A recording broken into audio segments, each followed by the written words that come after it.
ನಮಸ್ತೆ. ನಾನು ನಿಮ್ಮ ಮನೆ ಮಗಳು ಸುಧಾ ವೆಂಕಿ. ಎಲ್ಲರಿಗೂ ಹೊಸ ವರ್ಷ ಶುಭಾಶಯಗಳು. ನಾನಿವತ್ತು ಲೇಯರ್ ಬಿರಿಯಾನಿ ಮಾಡ್ತಾಯಿದ್ದೀನಿ. ಲೇಯರ್ ಬಿರಿಯಾನಿಗೆ ಒಂದು ಪಾತ್ರೆ ನೀರು ತೊಗೊಂಡು ಪಲಾವ್ ಎಲೆ, ಮರಾಠಿ ಮೊಗ್ಗು, ಅನಾನಸು ಎಲ್ಲ ಹಾಕಿ ಬಿಸಿ ಆದಮೇಲೆ ನಾನು ಬಾಸುಮತಿ ರೈಸ್ನ ಒಂದು 10 ನಿಮಿಷ ನೆನೆಸಿಟ್ಟಿದ್ದೆ. ಅದ್ರ ಜೊತೆಗೆ ಮಾಮೂಲಿ ರೈಸ್ ಅಂದರೆ ಸೋನಾ ಮಸೂರಿನೂ ಹಾಕಿ ಒಂದು 10 ನಿಮಿಷ ಅದನ್ನು ಮುಕ್ಕಾಲು ಹಸಿ ಅನ್ನ ಆಗುವಷ್ಟು ಬೇಯಿಸ್ಕೊತಾ ಇದ್ದೀನಿ. ಈ ಥರ ಬೇಯಿಸ್ಕೊಳ್ಳೋದ್ರಿಂದ ಲೇಯರ್ ಬಿರಿಯಾನಿ ಮಾಡೋದು ತುಂಬ ಈಸಿ ಆಗುತ್ತೆ. ಆಲ್ಮೋಸ್ಟ್ 3/4% ಬೆಂದೋಗಿದೆ. ತುಂಬ ಬೇಯಿಸಬಾರ್ದು. ತುಂಬ ಬೇಯಿಸಿರೋ ಅನ್ನ ಎಲ್ಲ ಅಕ್ಕಿದು ಬಾಸುಮತಿ ರೈಸ್ದೆಲ್ಲ ಉದ್ದ ಬರೋಲ್ಲ, ಕಟ್ಟಾಗುತ್ತೆ. ಹಾಗಾಗಿ ನಾನು ಈ ಥರ ಮಾಡ್ತಾಯಿದ್ದೀನಿ. ಇದನ್ನು ಮುಕ್ಕಾಲು ಹಸಿ ಬೇಯಿಸ್ಕೊಂಡಿದ್ದೀನಿ. ಇದನ್ನು ಬೇಯಿಸಿರೋದನ್ನು ಬಸ್ಕೊತಾ ಇದ್ದೀನಿ. ನೆಕ್ಸ್ಟು ಚಿಕನ್ನ ಮ್ಯಾರಿನೇಟ್ ಮಾಡೋಕ್ಕೆ ಇಡಬೇಕು. ನಾನು ಚಿಕನ್ನು ಮತ್ತು ಕಸೂರಿ ಮೇಥಿ, ಇದಕ್ಕೆ ಖಾರದ ಪುಡಿ ನಿಮಗೆ ಎಷ್ಟು ಖಾರ ಬೇಕೋ ಬಿರಿಯಾನಿಗೆ ಅಷ್ಟು ಹಾಕ್ಕೊಳ್ಳಿ. ನಾನೊಂದು 2 ಸ್ಪೂನಷ್ಟು ಹಾಕಿದ್ದೀನಿ. 2 ಸ್ಪೂನ್ ಆದಮೇಲೆ ಶುಂಠಿ ಬೆಳ್ಳುಳ್ಳಿ ಪೇಸ್ಟ್ನ ಒಂದು 2ರಿಂದ 2.5 ಸ್ಪೂನಷ್ಟು ಹಾಕಿದ್ದೀನಿ. ನೆಕ್ಸ್ಟ್ ಇದಕ್ಕೆ ನಾನು ಟೊಮೊಟೊ ಇಷ್ಟನ್ನು ಹಾಕ್ಕೊಂಡು ನೆಕ್ಸ್ಟು ಫ್ರೈ ಮಾಡಿದಂಥ ಈರುಳ್ಳಿನ ಹಾಕ್ತಾಯಿದ್ದೀನಿ. ನಾನು ಫಸ್ಟೇ ಫ್ರೈ ಮಾಡಿಟ್ಕೊಂಡಿದ್ದೆ ಎಣ್ಣೆಯಲ್ಲಿ ಫುಲ್ ಒಂದು ಸ್ವಲ್ಪ ಕಂದು ಬಣ್ಣ ಬರೋ ರೀತಿಗೆ. ಅದ್ರ ಜೊತೆಗೆ ಪುದೀನ ಹಾಕ್ತಾಯಿದ್ದೀನಿ.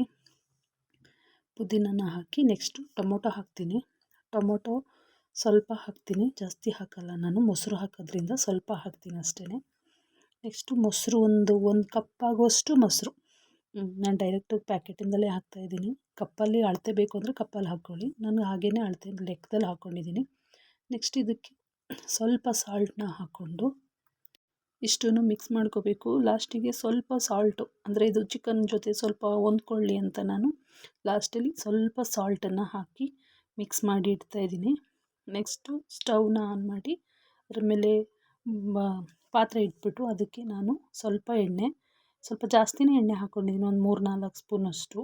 ಮತ್ತು ಒಂದು ಉದ್ದುದ್ದಕ್ಕೆ ಸೀಳ್ಕೊಂಡಿರೋಂಥ 4ರಿಂದ 5 ಹಸಿರು ಮೆಣಸಿನ್ಕಾಯಿ ಹಾಕ್ಕೊಬಿಟ್ಟು ಒಂದು 2 ನಿಮಿಷ ಫ್ರೈ ಮಾಡ್ತಾಯಿದ್ದೀನಿ.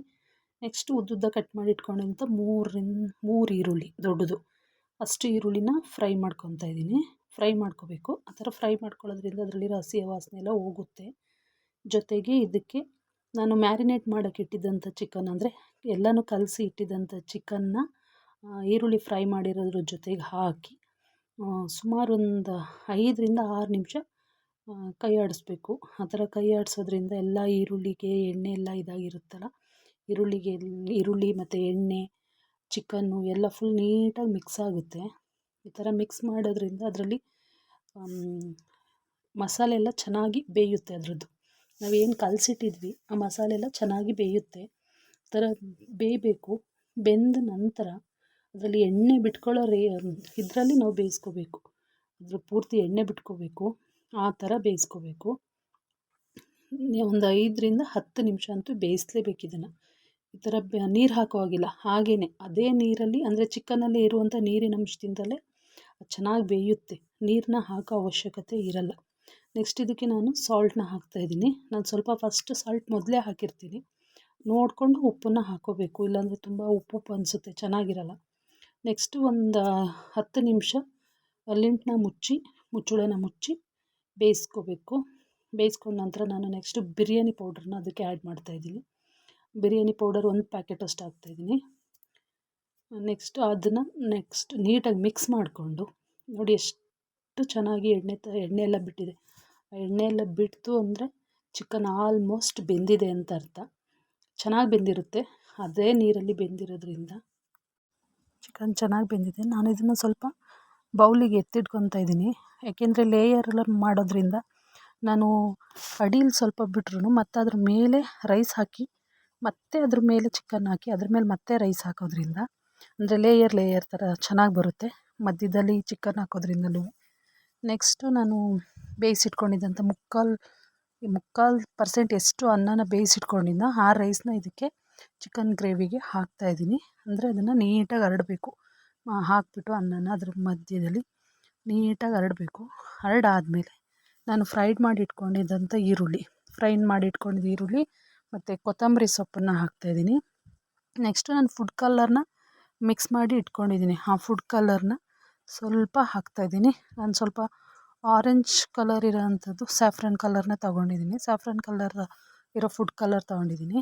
ನೆಕ್ಸ್ಟ್ ಇದಕ್ಕೆ ಎತ್ತಿಟ್ಕೊಂಡಂಥ ಸ್ವಲ್ಪ ಚಿಕನ್ ಫ್ರೈ ಏನು ಮಾಡಿದ್ದೆ ಗೊಜ್ಜು, ಅದನ್ನು ಅದ್ರ ಮೇಲೆ ಫುಲ್ ಮತ್ತೆ ಸೆಕೆಂಡ್ ಇದರಲ್ಲಿ ಹಾಕ್ತಾಯಿದ್ದೀನಿ. 2 ಲೇಯರ್ ಇದರಲ್ಲಿ ಮಾಡ್ತಾಯಿದ್ದೀನಿ ನಾನು. ನೆಕ್ಸ್ಟ್ ಈ ಥರ ಎಲ್ಲ ಹಾಕಿ ನೀಟಾಗಿ ಫುಲ್ ಹರಡಬೇಕು ಅನ್ನಕ್ಕೆಲ್ಲ ನೀಟಾಗಿ ಅದ್ರದ್ದು ರಸ ಎಲ್ಲ ಬಿಟ್ಕೊಳ್ಳೋ ಹಾಗೆ. ಮತ್ತು ಇನ್ನೊಂದು ಲೇಯರ್ ಅದಕ್ಕೆ ಅನ್ನನ ಮಿಕ್ಸ್ ಮಾಡಿ ಫ್ರೈಡ್ ಮಾಡಿದ್ದ ಆನಿಯನ್ ಲಾಸ್ಟ್ ಫೈನಲ್ ಎಷ್ಟಿತ್ತು ಅಷ್ಟನ್ನು ಹಾಕಿದ್ದೀನಿ. ನೆಕ್ಸ್ಟು ಕೊತ್ತಂಬರಿ ಸೊಪ್ಪನ್ನ ಹಾಕಿ ನೆಕ್ಸ್ಟು ಫುಡ್ ಕಲರ್ ಏನಿತ್ತು ಅದು ಲಾಸ್ಟಲ್ಲಿ ಪೂರ್ತಿ ಹಾಕಿಬಿಟ್ಟು ಮತ್ತೆ ಒಂದು 10 ನಿಮಿಷ ಅದನ್ನು ಅದೇ ಹಬೆಯಲ್ಲಿ ಬೇಯಿಸಬೇಕು. ಆಗ ಅನ್ನ ಎಲ್ಲ ನೀಟಾಗಿ ಬೇಯ್ಕೊಳ್ಳುತ್ತೆ, ತುಂಬ ಚೆನ್ನಾಗಿರುತ್ತೆ. ಎಷ್ಟು ಚೆನ್ನಾಗಿ ಬಂದಿದೆ ಅಂದರೆ ನೋಡಿ, ಸಕ್ಕತ್ತಾಗಿ ಬಂದಿದೆ.